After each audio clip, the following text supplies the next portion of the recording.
parce que c'est quand vous prierez 1 heure, et que le lendemain, vous prierez 1 heure, et le 3e jour, vous prierez 1 heure, un de ces 4 matins, vous pouvez être certain que la manifestation du Christ va se faire en vous. C'est certain. Vous savez pourquoi? Je vais vous dire pourquoi. Parce que jamais, jamais, on ne sème une semence tant que la terre n'a pas été labourée. Labourée. Ça n'existe pas. Ça n'existe pas. Il n'y aura pas de réveil. Il n'y aura pas de réveil tant que notre cœur n'aura pas été labouré. C'est-à-dire, labourer, c'est quand on passe la charrue et qu'on prend la terre et on la retourne. Vous comprenez ce que je veux dire? Et Dieu, il laboure en nous. C'est ce que dit le prophète Jérémie d'ailleurs. Dieu, il laboure parce qu'il va travailler en nous pour que la semence, quand elle sera semée, car toute semence produira son fruit. Écoutez, il n'y a pas d'autre solution. Et c'est pour ça que l'enlèvement se produira par une épouse qui sera la semence du Seigneur. Mais la semence du Seigneur, écoutez, on va arrêter de tourner en rond. Vous savez, je vais vous dire la vérité. Moi, je suis très patient depuis des années avec l'Église. Parce que moi, l'Église de Jésus-Christ, c'est ni la Pentecôte, ni les baptistes, ni les... Non, non, non, non. Moi, l'Église de Jésus-Christ, c'est celle qui est assise dans les lieux célestes. Point à la ligne. Et moi, je vous le dis, il y en a marre. Parce que vous voyez, à un moment donné, je me demande si je ne devais pas faire comme Charles Finet. Hein? Quand Charles Finet est arrivé à New York, il est monté sur l'estrade à New York, n'est-ce pas? Et que quand Charles Finet, il a commencé à dire, bon, à partir de maintenant, il va y avoir des réunions. Il a dit, et vous allez prier, et vous allez jeûner. Et alors, les frères, ils ont remonté les manches, vous savez? Ils ont remonté les manches comme ça. Ouais. Et ils ont dit, tu t'en vas. Charles Finet, il a dit, je vous donne 1 semaine. Je vous donne 8 jours. Si dans 8 jours, vous n'avez pas changé de comportement et d'attitude, là, je m'en irai. Et il n'est pas parti. Et il est resté. Mais il y a eu un sacré réveil à New York. Parce qu'il a dit aux chrétiens, écoutez maintenant, on va arrêter. Vous savez, à un moment donné, j'espère qu'un jour, il y aura un homme de Dieu, non mais sincèrement, j'espère qu'un jour, il y aura un homme de Dieu qui va taper sur la table et qui va dire à l'Église, écoutez, on ne va pas tourner en rond pendant 20 ans. Maintenant, écoutez, est-ce que vous voulez servir Dieu, oui ou non? Parce que, écoutez, maintenant, on va arrêter. Voilà, vous allez arrêter de dire je suis chrétien, je suis croyant, je lis la Bible, je vais au culte 1 fois par semaine. Non, on va arrêter. Est-ce que vous voulez servir Dieu? Oui ou non? Et quand on veut servir Dieu, eh bien, il y a un prix à payer. Il y a un prix à payer. Que ça nous plaise ou pas, il y a un prix à payer. Et ce prix, c'est le renoncement à soi-même. C'est le renoncement à du sommeil. C'est le renoncement... Non, c'est un renoncement. Et je vous dis sincèrement, que le diable, il se frotte les mains. Mais alors le diable, il se frotte les mains. Parce que cette église, mais elle est complètement feignante et paresseuse. Parce qu'elle ne veut rien faire. L'église, c'est le nom de la rue, avec un titre en haut du mur, on rentre dedans, on fait ses petites prières et encore. Non, non, bien aimé, non.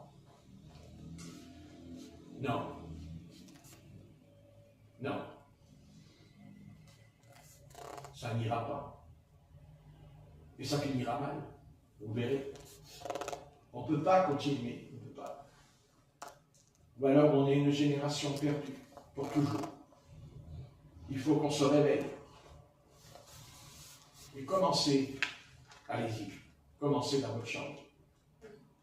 Allez, demain. Allez. Amen. Allez. Voici mon réveil. Un réveil. Amen. C'est quoi 1 heure? 1 heure. Ça fait 8 heures. Oui. Très bien, voilà. À partir de maintenant, je vais prier 1 heure par jour. Amen. Je vais entrer dans ma chambre, je vais fermer ma porte et je vais prier 1 heure par jour.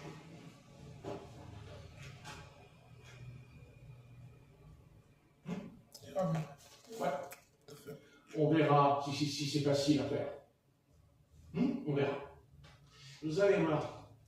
Vous allez voir que c'est pas facile. Nous avons reçu une conception de Dieu qui est erronée. Sachez que Dieu est Dieu et que Dieu est tout-puissant. Mais sachez que Dieu fait toujours quelque chose sur la terre quand Dieu a trouvé, j'aime pas dire ce mot, mais on va dire quand Dieu a trouvé un homme qui sait ce qu'il veut. Et je pense que nous ne savons pas ce que nous voulons.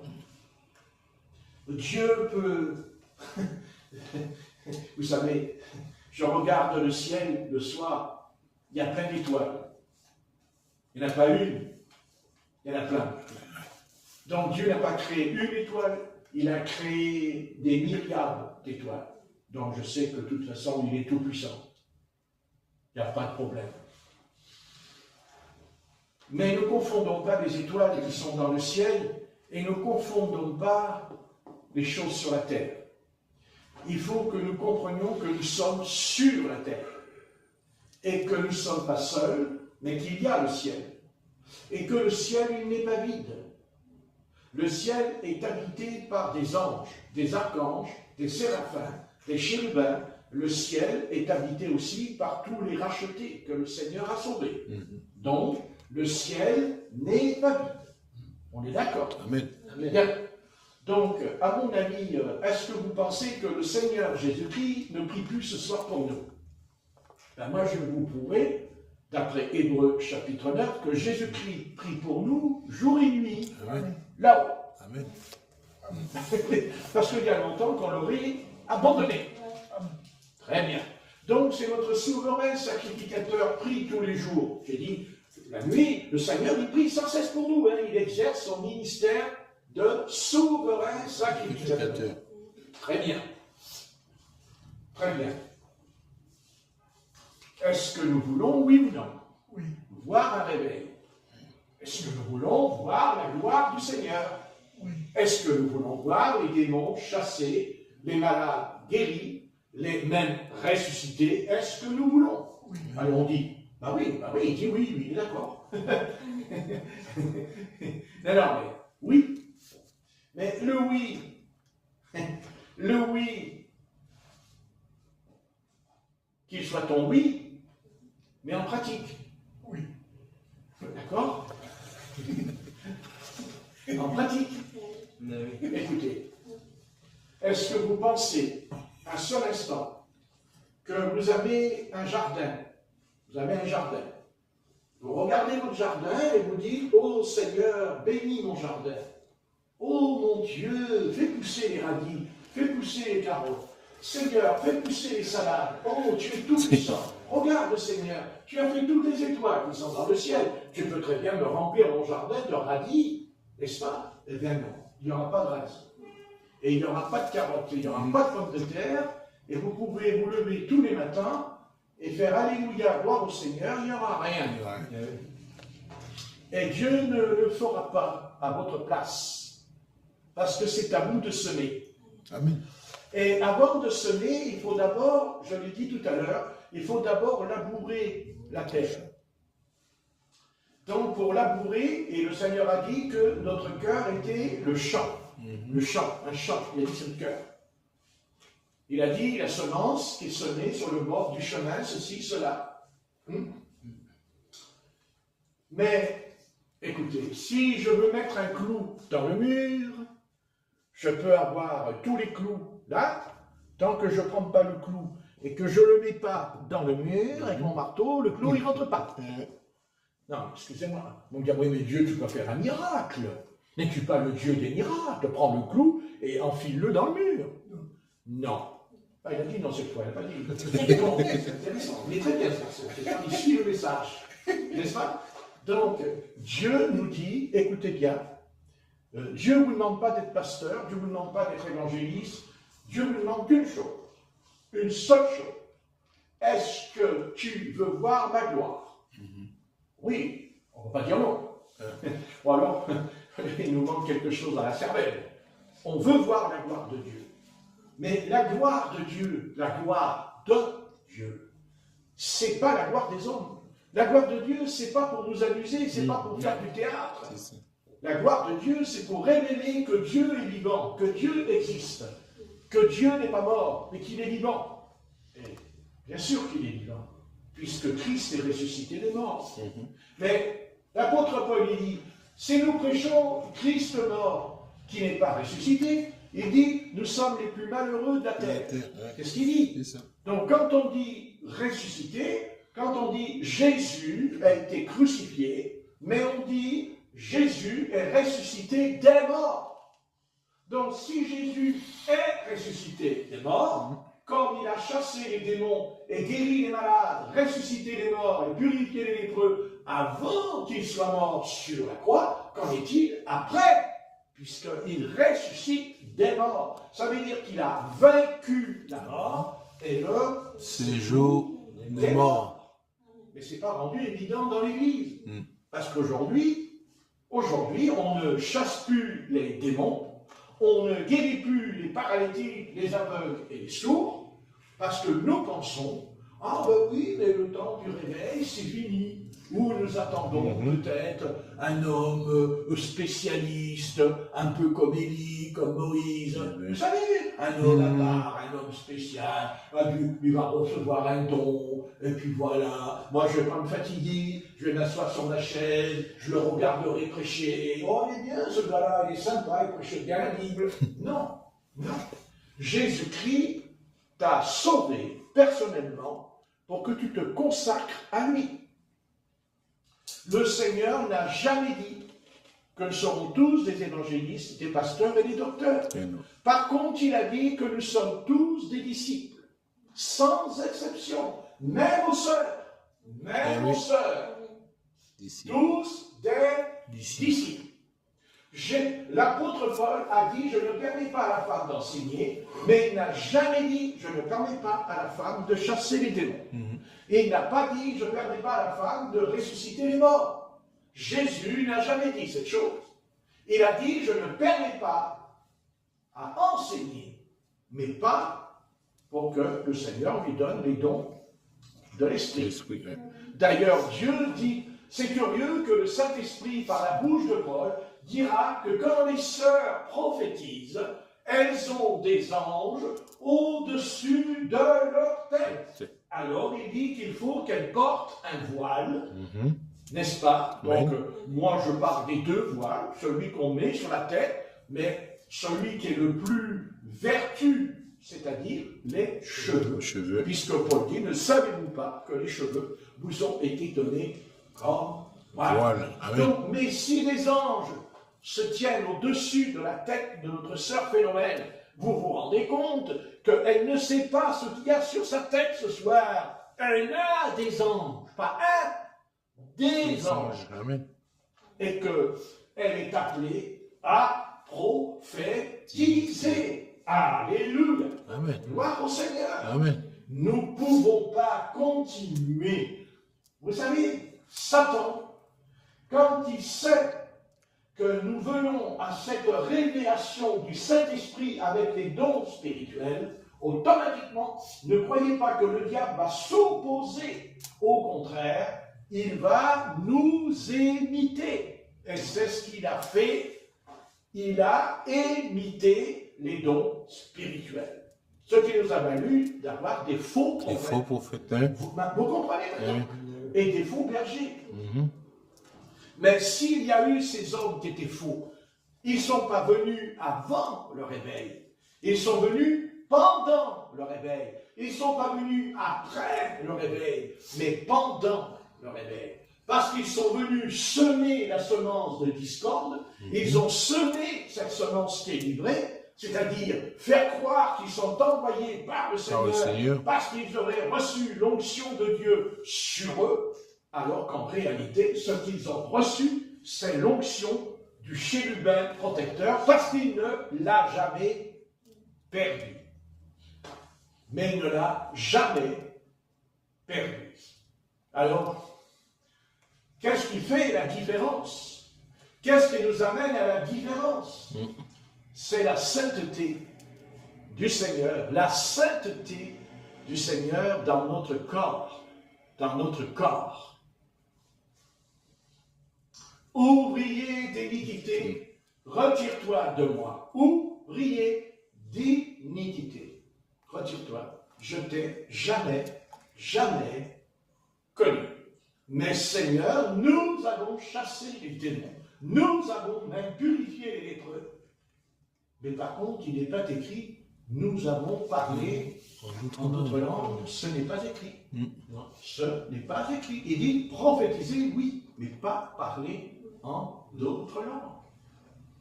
Intéressant, ça. Très intéressant. Vous savez,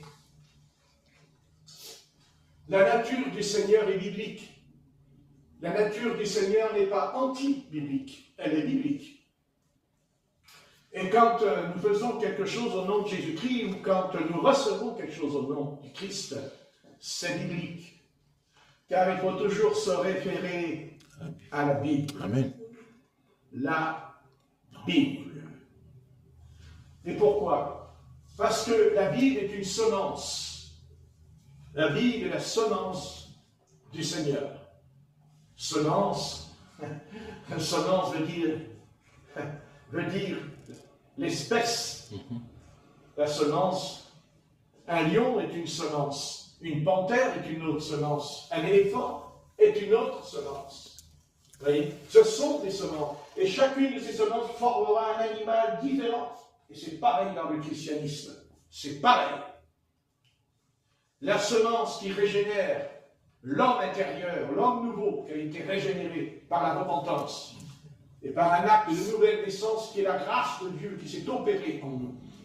Dieu ne nous a pas sauvés. Dieu ne m'a pas sauvé. Simplement pour que je lise la Bible et que je prie. Non, Dieu m'a sauvé pour que je devienne son instrument. Et vous êtes un instrument du Seigneur. Vous l'êtes, c'est certain. Parce que dès l'instant que vous avez commencé à prier le Seigneur, et quand je dis prier le Seigneur, je veux dire prier Jésus-Christ, et rien d'autre. Et rien d'autre. Jésus-Christ, le Christ.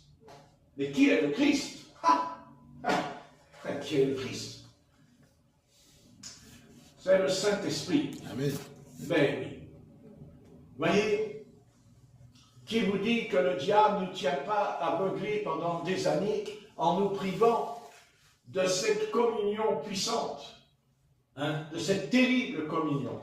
Vous savez, comment expliquer que nous sommes dans le Nouveau Testament, que nous sommes dans la Nouvelle Alliance? Comment expliquer que le Saint-Esprit est descendu sur la terre?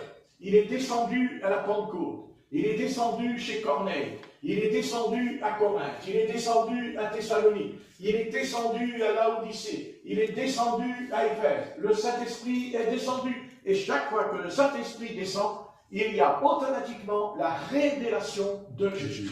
Il y a la manifestation de Jésus-Christ dans l'assemblée du Seigneur.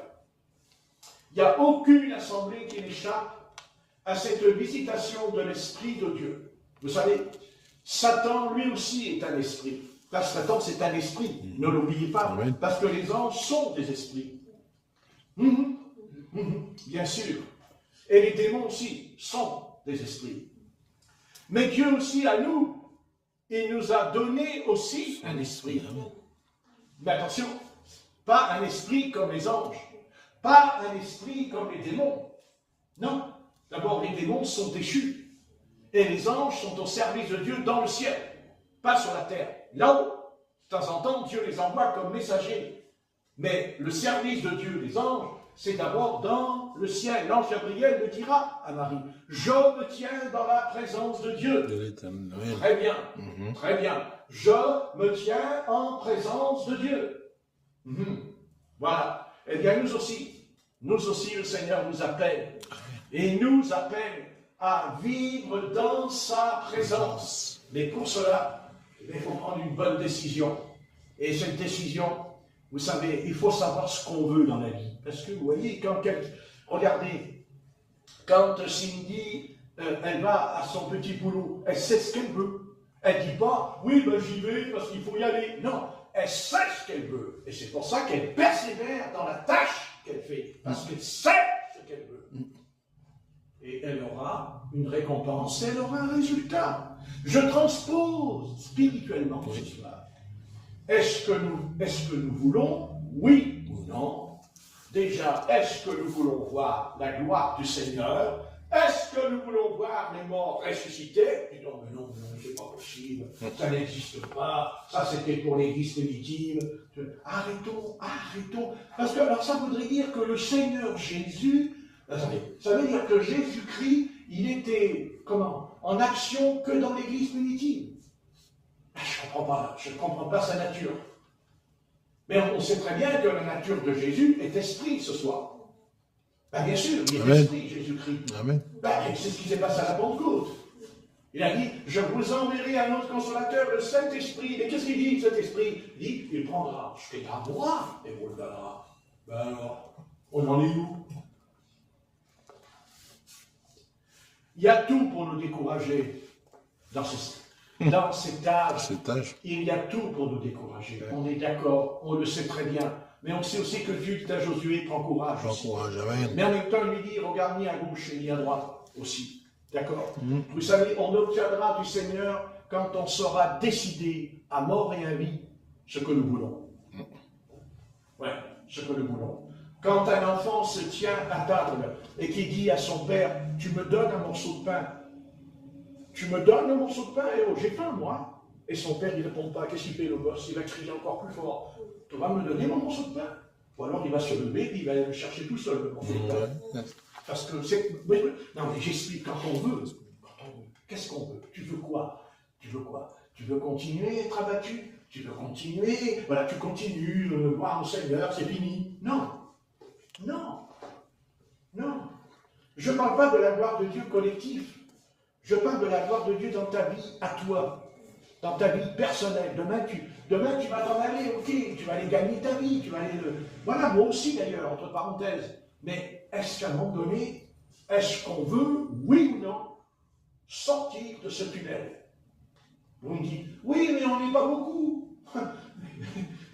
Excusez-moi, quand je lis la Bible, j'ai toujours lu que quand Dieu faisait quelque chose avec Israël, ben c'est vraiment un tout petit groupe, hein? Et des fois même avec un homme seulement. Oui, mais cet homme-là a été déterminé. Regardez le prophète Élie. Quand il convoque les prophètes, les 450 prophètes d'Astarté, les 450 prophètes de Baal, il y a combien avec lui? Il a combien avec lui? Excusez-moi. Là, quand il fait l'autel, il y en a combien avec lui? Il y en a 2, 3? Il est tout seul. Oui. Ah tiens, ça par exemple. Et est-ce que le feu n'est pas descendu? Amen. Oui, mais Et pourquoi il est descendu? Mais parce qu'il était déterminé. Parce qu'il était déterminé. Mais nous ne sommes plus déterminés. Non, mais c'est pas que nous. Putain, mais qu'est-ce que c'est que cette église en France? Mais quand est-ce que cette église, elle ne comprend pas ce qui se passe? Ouais, cette église qui devrait se rassembler et aller en levant notre chapeau qui est sur la tête. Parce qu'on a tous un chapeau, mais pas le même. C'est bien là le drame. En levant notre chapeau. Allez, enlevons-le. Allez, on le met de côté, là. Je ne vais pas dire qu'on rejette notre chapeau. Je n'ai pas dit que je jette mon chapeau. Mon chapeau, c'est la doctrine. Je ne rejette pas ma doctrine. Mais à un moment donné, quand un pays est dans une situation qui ne correspond plus à la vie normale, quand la jeunesse est en danger, quand nos enfants, nos petits-enfants sont en danger ce soir, que fait l'Église? Elle fait quoi l'Église? Elle fait quoi l'Église? L'Église, elle est où? Elle a 4 places Sébastopol, là. Il y a un local qui est ouvert, il y a marqué Église évangélique. Et puis 2 fois par semaine, on entre dedans, on fait une prière d'1h30, puis on rentre à la maison et on se taille. Non. Quand l'apôtre Pierre est en prison, quand Hérode le fout en prison, qu'est-ce que fait l'Église? Il prie. Elle prie. Ah, elle prie comment? 1 heure? Non. Vas-y, allez-y. 1 heure? Non, il y a marqué toute la nuit. Toute la nuit. Oh. Tu nous vois prier toute la nuit. Déjà, je baille pendant la réunion, pendant que le frère y prêche, alors, mais ils ont prié toute la nuit. Amen. Et s'ils n'avaient pas fait, est-ce que l'apôtre Pierre aurait été libéré? Ben, il serait mort le lendemain matin, parce qu'Hérode, il allait le faire exécuter. Nous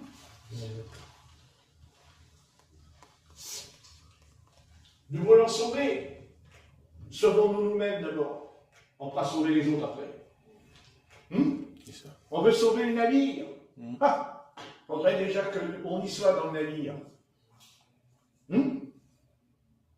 Est-ce qu'on va continuer? Est-ce que tous les pasteurs vont continuer? Je parle de mon pays. Je ne parle pas du monde. Ça ne m'intéresse pas ce qui se passe là-bas dans les autres pays. Ça ne me concerne pas. Moi, je suis concerné dans mon pays, parce que c'est dans le pays où je vis, ou dans la cité où je suis, que je dois rendre témoignage. Amen. Voilà, c'est tout. Après, si Dieu veut étendre le réveil, c'est son affaire. Mais commençons déjà dans notre pays. Amen. Et notre pays, c'est d'abord dans notre chambre. Car la Bible dit, entre dans ta chambre et ferme ta porte. Amen. Et prie. N'est-ce pas? Amen. Et prie. Voilà. Vous voyez? Et c'est comme ça que ça va continuer encore longtemps. Mais je vais vous dire si ça continue comme ça. Vous savez ce qui va se passer? Il va se passer que d'abord, il y aura de moins en moins de chrétiens, si ça continue. Ça va se passer que s'il n'y a pas de réveil, ben les jeunes ne vont pas se convertir. Donc ça veut dire que toutes les personnes âgées qui meurent, il n'y aura plus de chrétiens, puisqu'il n'y a plus de jeunes qui se convertissent. Oui, génération. Ben, il faudrait quand même essayer de faire un peu de sagesse en nous.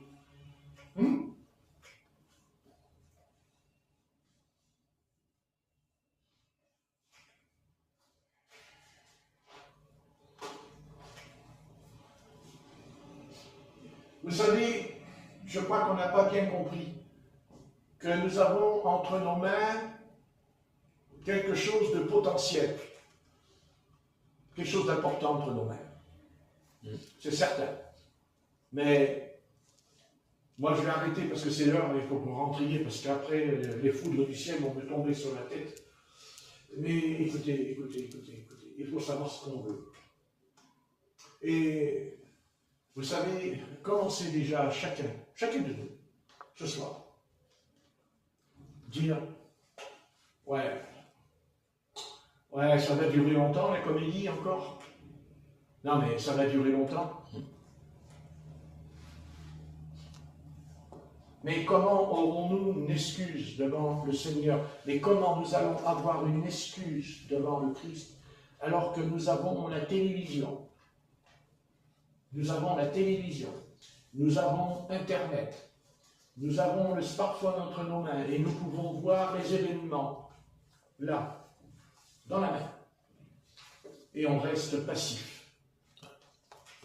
Oui, on reste passif. Parce que le diable nous a envoyé une amnésie. Parce que nous sommes amnésiques. Et quelqu'un qui est amnésique, vous savez ce que c'est? C'est quand un soldat il part à la guerre.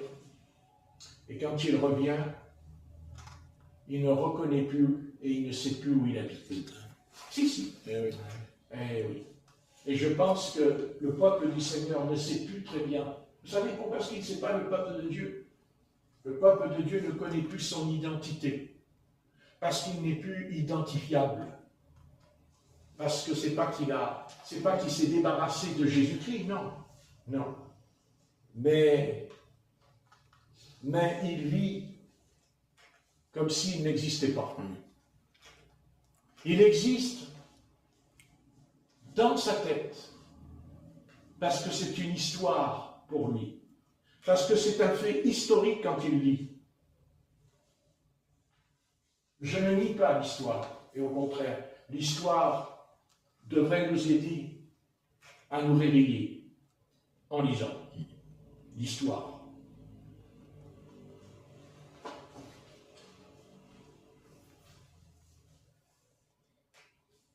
Je ne veux pas chercher à rentrer dans les conflits Moi, ce qui m'intéresse, je veux savoir ce que je vais devenir. Est-ce que je continue à être ce que je suis? Parce que je ne suis pas là pour faire la morale. Je ne suis pas là pour faire la morale. Je fais simplement ce que l'Esprit de Dieu me fait pas ce soir dans ma vie. C'est mon destin, ça, c'est pas le mien. Moi, je n'ai pas tracé mon destin, là. C'est pas Patrick qui a fait le destin dans la pièce. C'est le Saint-Esprit qui fait les choses. Amen. Et moi, je vous dis, nous n'avons aucune excuse. Écoutez, nous n'avons aucune excuse. Nous avons écoutez, on a toutes les informations jusqu'à voir ce qui se passe dans les autres pays en images. En images. Avec le son. Eh oui. Et qu'est-ce qu'on fait? On est passif. Et pourquoi? Parce que peut-être que nous n'avons plus la foi comme avant. Peut-être que notre foi a été ébranlée par les circonstances de la vie, par les épreuves, par la déception. Bien sûr, bien sûr. Mais tant qu'on n'a pas compris que le diable peut se déchaîner, on n'a pas encore compris parce que le diable, c'est quelqu'un qui se déchaîne. Et le diable est déchaîné. Ah oui. Ah bah oui. N'est-ce pas? Hein? À votre avis, va déchaîner même sur nous? Hein? Bon, il n'envoie pas les coups sur nous peut-être? Il est déchaîné. Et s'il est déchaîné, vous savez pourquoi il est déchaîné, l'adversaire? Parce qu'il sait quelque chose qu'il ne pourra pas empêcher. De toute façon, il ne pourra pas l'empêcher. Il est déchaîné parce qu'il sait que l'Église, tôt ou tard, vous savez, tôt ou tard, parce que même si nous ne voulons pas, eh bien, le Seigneur ne va pas s'embarrasser très longtemps. Hein. Parce que quand Dieu voit qu'un homme ne veut pas obéir, il en prend un autre. Hein. Ne l'oubliez jamais, que Dieu peut vous remplacer rapidement. Et vous savez, il l'a fait avec Élie. Vous savez que Élie, il a été remplacé quand même par Élisée. C'est certain.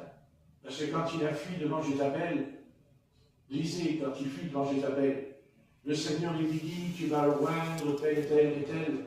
Mais il n'a jamais retrouvé il n'a pas retrouvé comme avant.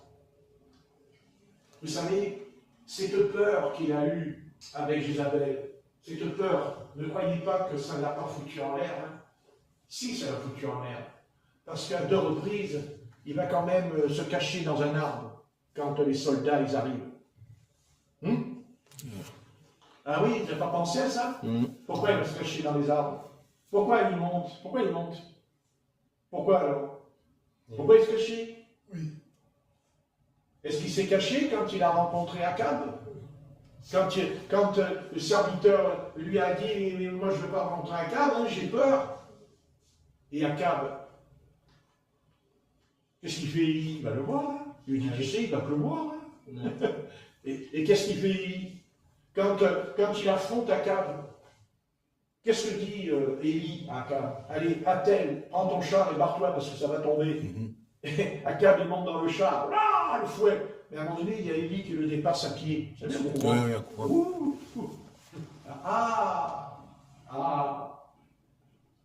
Ah, mon Dieu, mon Dieu, mon Dieu, mon Dieu, mon Dieu, le don des miracles.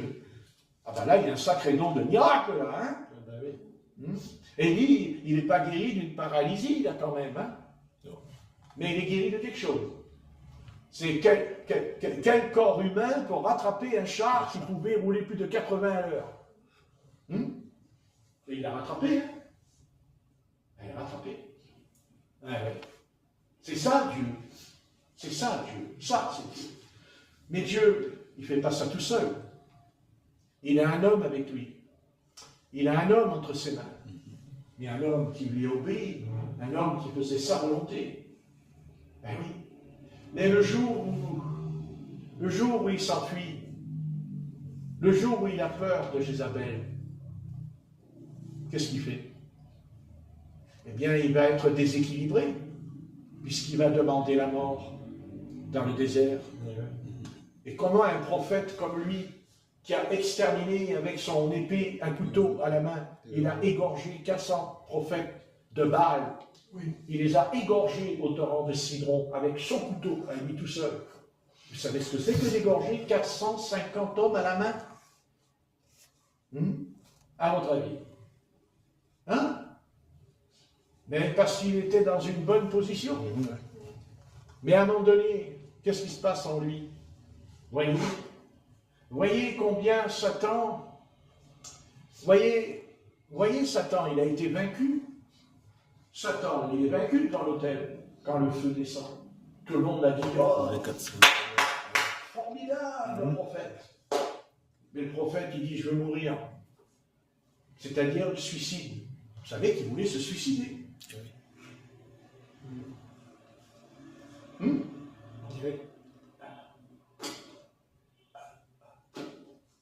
Mais bon, le Seigneur a envoyé un ange et il a donné quelque chose à manger, n'est-ce pas? Et puis le gars, il a marché à pied, 40 jours et 40 nuits à pied dans le désert d'Horeb.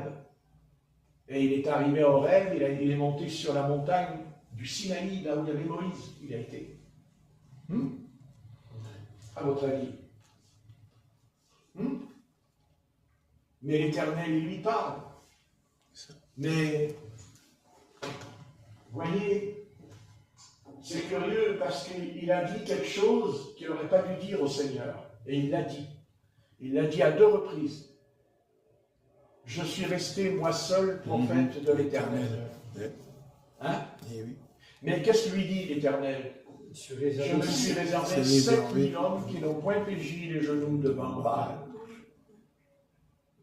Voyez, tout en étant un prophète puissant, parce qu'il n'y a pas plus puissant qu'Élie dans la Bible, en tant que prophète. Il n'est pas dit que Moïse était puissant comme Élie, c'est pas écrit. Il n'est pas écrit que l'esprit de Moïse, et sur Jean-Baptiste, il dit l'esprit d'Élie, dans Luc, chapitre 1. Il recevra l'esprit et la puissance d'Élie, Jean-Baptiste. Et il a amené dans le baptême d'eau, il a baptisé dans le Jourdain plus d'1 million de Juifs. Ça, c'est 1 million de Juifs. Il les a baptisés. C'est historique. Il y a les preuves en main. Les documents. C'est Fabius Joseph qui a les documents à l'époque. Tous les deux. Qui peut baptiser plus d'1 million d'êtres humains? C'est impossible, humainement parlant. C'est impossible.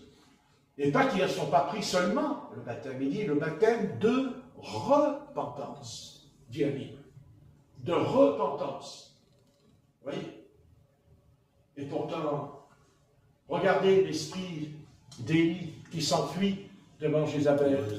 Mais regardez aussi quand même le prophète Jean-Baptiste quand il est dans la prison. Il envoie un messager pour dire « Est-ce que tu es bien le Messie qui devait venir ?»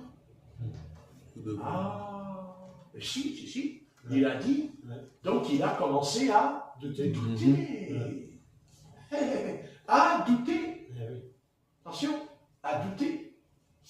Et on retrouve, voyez, quelque chose, hein, la nature, dans Élie, dans ce testament. Vous voyez? Ah oui. Ça s'appelle la faiblesse. Et nous aussi, nous avons une faiblesse. Moi aussi, j'ai une faiblesse. Bien sûr que j'en ai une. Et des fois, je ne la connais même pas, ma faiblesse. Parce que d'ailleurs, si on la connaissait, peut-être qu'on va y remédier à notre faiblesse. Oui, bien sûr. On ne la connaît pas, notre faiblesse. Mais Satan, lui, il la connaît, la faiblesse. Le diable, lui, il la connaît bien. Je suis sûr. Et c'est pour ça que je dois prier sans cesse, parce que je ne connais pas tout à fait. La faiblesse. Bien sûr. Tout prophète dans cet testament avait sa propre faiblesse. Toujours. Il n'y a pas de doute. Ouais. Vous savez, même l'apôtre Pierre, quand il va s'enfuir, quand l'apôtre Paul arrive, il se taille en vitesse. Au sujet de quoi? Du boire et du manger, c'est tout. Par rapport au judaïsme. Mais il s'enfuit quand même. Ah bon? Il s'enfuit. Mais l'apôtre Paul, c'est pas un ours, c'est pas un lion. Et il s'enfuit quand même. Pourquoi il s'enfuit? Parce que c'était l'apôtre Paul? Non. Mais parce qu'il y avait une faiblesse en lui qui ne l'a jamais quitté. Même quand il a été très puissant à la Pentecôte, l'apôtre Pierre. Très puissant. La carrière, c'est des sages. Hein, l'apôtre Pierre a prêché 5 messages au début du livre des Actes. Paul a fait 5 prédications. Vous vous rendez compte? Lui qui a renié le Seigneur 3 fois. Ouais, bon, que voulez-vous? Réjouissons-nous de ce que du sein de la faiblesse, on peut faire des choses extraordinaires. Après tout, faut-il pas être faible pour pouvoir servir le Seigneur? Non, mais je ne suis pas là pour honorer la faiblesse. Non, pas du tout. Mais pas du tout. Mais est-ce vrai que des fois, d'ailleurs, l'apôtre Paul, lui, il n'a pas eu besoin de faillir, parce que il a dit, c'est quand je suis faible que je suis fort. Enfin, lui, il avait tout compris. Hein. Parce que, écoutez, là, vous savez, Paul, Saul de Tarse, personne ne pourra être comme Saul de Tarse. À part Jésus. Attention. Mais je parle d'un Paul qui est un homme comme nous. D'ailleurs, il est aussi. Oui. Un homme de la même nature que nous. Mais Paul, qui est cet homme? Cet apôtre de Christ. Quel est cet homme? Écoutez, quel est cet homme-là qui a pu dire, nous sommes les balayures du monde, dans le froid, dans la chaleur, dans la nudité, dans la faim, dans la pauvreté, et puis il dira dans le jeûne, dans la prière, il a dit. Il dit, nous avons tout enduré, il a dit. Il a dit, pour Christ. C'est beau ça. Ouais. Pour le Christ. Ouais. Ah Seigneur, qu'est-ce qu'on est loin de ces fameux prédicateurs que nous avons aujourd'hui. Wow. On en est compte. Hein? Il ne risque pas de se mesurer avec ce bonhomme. Remarquez, il se sert de lui, il prêche sur lui, il raconte tout ce qu'il a fait, tout ça. Ouais. Mais l'Esprit pourrait leur dire, fais de même. Ah non, je ne suis pas l'apôtre Paul. Oui, mais Paul a dit, soyez mes imitateurs aussi, comme je suis moi-même de Christ. Aïe! Il ne faut pas citer ce verset, Patrick. Mais tu ne peux pas terminer autrement ton message ce soir. Soyez mes imitateurs. Mais il est écrit aussi, ça peut nous dire, mais soyez imitateurs de Jésus-Christ, puisqu'il de Christ. Donc ce n'est pas Paul qu'on imite, mais c'est Christ qui est dans l'apôtre Paul. C'est ça qu'il faut comprendre. Il dit, nous avons tout perdu. Il a dit, dépouillé. Il a dit, jusqu'à la mort. Il a dit, cet homme-là. Mais il a dit, mais quelle espérance. Christ est ressuscité. Il est vivant. Et il dira, la couronne m'est réservée. La couronne m'est réservée. La récompense m'est réservée. En prison, il a été jeté en prison. On l'a ramassé par terre, à moitié mort. Au début de son ministère, il était mort. C'est écrit, vous n'avez qu'à lire dans les actes. Ils l'ont ramassé. À coups de pierre, ils l'ont lapidé, à coups de caillou sur la tête, alors qu'il était un rabbin du Saïdine. Parce que malgré tout, c'était un rabbin du Saïdine. Tant qu'il était rabbin du Saïdine, combien il a été honoré, combien il a été loué, et combien on lui a donné un cheval, et on lui a donné aussi une armée, et on lui a donné des diplômes. Mais le jour où il est venu à Jésus, c'est ça. D'abord, il tombe de son cheval, déjà, pour commencer, et tout le reste, la suivre. D'ailleurs, il tombe du cheval, puis après, il descend de la muraille dans une corbeille. Intéressant, ça. Vous le voyez, vous, Saul de Tarse, qui part le matin de Jérusalem avec la cavalerie, là, pour aller à Damas. Vous savez qu'il n'était pas tout seul, puisqu'il est dit qu'il tombe par terre, et il y avait ceux qui étaient autour. Et là, il s'est retrouvé dans une chambre tout seul, Eh oui. Qu'est-ce qu'il faut faire? L'apôtre Paul qui est par terre et qui dit quand même cette phrase, qui es-tu, Seigneur? Qui es-tu? Qui es-tu? Je suis Adonai. Adonai, jusque-là, oui. Jusque-là, oui. Pas de problème. Bien sûr que tu es Adonai, mais depuis ma jeunesse, je prie Adonai, ça veut dire Seigneur en hébreu. Adonai, pas de problème. Mais quand Adonai il a dit je suis Yeshua, c'est-à-dire Jésus, Christ de Nazareth.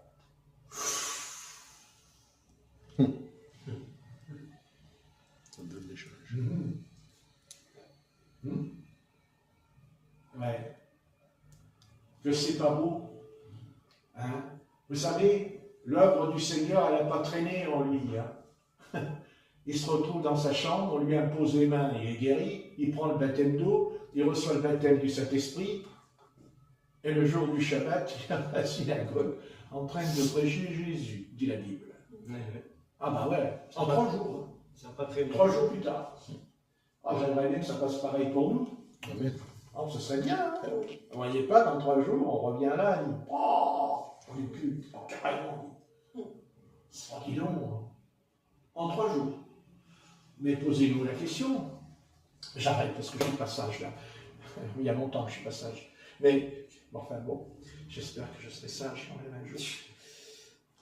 Mais j'arrête là, mais je voudrais simplement vous dire, mais est-ce que c'est pas parce que si il a jeûné et prié pendant 3 jours? Ah, si. C'est intéressant ça de lire ce petit passage. Et pourquoi on ne pourrait pas se dire à nous-mêmes, mais si on le faisait? Est-ce qu'il ne serait pas bien de prendre un risque peut-être? Qui pourrait nous conduire à, peut-être, non pas comme l'apôtre Paul, parce que chaque appel est différent, on est bien d'accord, chaque vocation est différente. Mais il y a un mais. Parce que moi, 3 jours de jeûne et de prière, ça a valu ça, moi je me dis, c'est efficace, le jeûne. Remarquez, bien sûr que le jeûne c'est efficace, c'est tellement efficace qu'on n'a pas envie de le faire. Enfin, notre estomac n'a pas envie de le faire. Parce que c'est pas notre esprit qui parle à l'estomac, c'est l'estomac qui parle à notre esprit. C'est pas pareil. Bien, ça devient la chose que le ventre sait faire. C'est de parler à notre esprit. Pour pas jeûner. Mais qui nous dit que Satan ne nous a pas aveuglés profondément au sujet du jeûne? Après tout, pourquoi un homme comme Saul de Tarse qui était rempli de violence, il le dit, j'étais violent. J'ai fait arrêter hommes, femmes, enfants, je les ai jetés en prison. Comment? Il dit qu'il était un homme violent, dit l'apôtre Paul. C'est lui qui l'a dit. J'étais un homme violent, il a dit. Qu'est-ce qu'il a fait? Nous pensons que parce qu'il a vu le Seigneur sur le chemin de Damas, ça y est, il a été transformé. Non. Ça, c'était la première étape, dans le sens où quand le Seigneur appelle Moïse, et que Moïse lui a dit quel est ton nom, et il lui dit, je suis celui qui suis. Et c'est pareil, quand il dit, qui es-tu, Adonai? Adonai lui répond, je suis. Je suis Jésus de Nazareth, parce que maintenant le nom est connu de Yahvé. C'est Yeshua, sauve, et qui délie de notre péché. Vous comprenez? Mais après, qui a amené cet homme à être capable de prêcher dans la synagogue 3 jours après? Il dit qu'il prêche Jésus sur la synagogue, dans la synagogue à Damas. Il prêche, à tel point que ceux qui l'entendaient étaient étonnés. Et même les disciples avaient peur de lui. Ils avaient peur de lui, ils ne croyaient pas que c'était l'apôtre Paul. Ils avaient peur de l'apôtre Paul. Ce n'est que 14 ans plus tard qu'il montera à Jérusalem. Et c'est Barabbas qui le présentera à Simon-Pierre et à l'apôtre Jacques. 14 ans plus tard, c'est écrit dans Galates chapitre 2, vous lirez. Il dit qu'il a vécu 3 ans et demi dans le désert de l'Arabie. Il dit, j'ai reçu l'évangile non pas des hommes, mais du Seigneur Jésus-Christ. Amen. Un peu comme Moïse d'ailleurs, sur la montagne du Sinaï, pareil. Mais qu'est-ce qui a fait que cet homme, ben c'est peut-être ce petit accident dont on ne fait pas attention. Il dit que pendant 3 jours, il priait et il jeûnait. Eh ben oui. Ben oui. Eh ben dis donc, ça a produit quelque chose, hein, le jeûne et la prière. Remarquez déjà, si on arrive déjà à prier, remarquez, je veux dire, on serait capable de jeûner une journée, mais on est moins capable de prier tous les jours, ou de prier toute la journée sans s'arrêter. Maintenant, si le jeûné, a pu faire vous vous rendez compte, une telle chose dans lui, le jeûne de 3 jours. Donc ça veut dire que dans le jeûne, il y a un secret et il y a un drôle de mystère pour le plan spirituel dedans. Et puis après tout, pour terminer, petit. L'Église n'avait pas ça problème. Donc, bon, écoutez, Jésus dit cette chose, vous le savez, cette sorte de démon ne sort que par le jeûne. Mais attention, et la prière. Mais le jeûne en premier. Jésus met le jeûne en premier. Et dit, cette sorte de démon sortira. Ça veut dire que des démons ne sortent pas, même si on les chasse au nom de Jésus-Christ, ils ne sortent pas. Enfin, c'est ce que j'ai compris quand l'apôtre Pierre lui pose la question. C'est mon Pierre lui dit, mais pourquoi l'Esprit ne nous a pas obéi? Il dit, cette sorte de démon ne sort que par le jeûne et la prière. Est-ce que l'Église en Occident est jeûne aujourd'hui? Est-ce que serait capable de proclamer 3 jours de jeûne? Toutes les églises qui se disent de Christ pourraient très bien proclamer quelque chose d'extraordinaire. Par exemple, on pourrait nous envoyer une lettre à la maison en nous disant, voilà, on a loué une salle immense. Eh bien, écoutez, si vous vous sentez, venez. Parce que là, nous proclamons 3 jours de jeûne et de prière pour la France. Et vous pensez que Dieu, il va fermer les yeux, il ne va pas entendre? Non. Vous savez, si Satan nous empêche de jeûner, c'est qu'il y a un drôle de secret. Non, mais c'est vrai. Enfin, en tout cas, un drôle de secret qui doit démantibuler l'enfer, à mon avis, en enfer. Je pense qu'on est en train de débranler les portes de l'enfer quand on jeûne. Même déjà quand on prie, ça déménage dans le royaume des ténèbres. Le problème, c'est le contraire aujourd'hui. C'est les ténèbres qui nous déménagent. Parce qu'il y a longtemps que les ténèbres nous ont déménagés de notre poste. Alors peut-être qu'on retrouve notre place.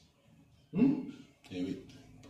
Alors moi, je ne suis pas théologien, mais quand le Christ dit cette sorte de démon ne sort que par le jeûne et la prière, ben, si je ne le fais pas, et que j'ai affaire à un démon qui résiste, il ne s'en ira pas.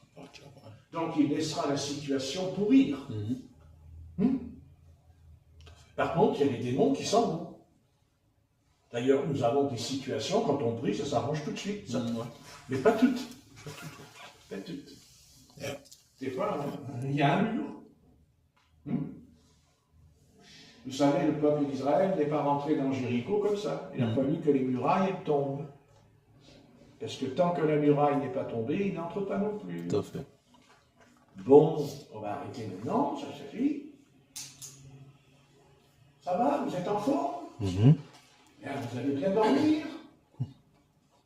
Ça dépend.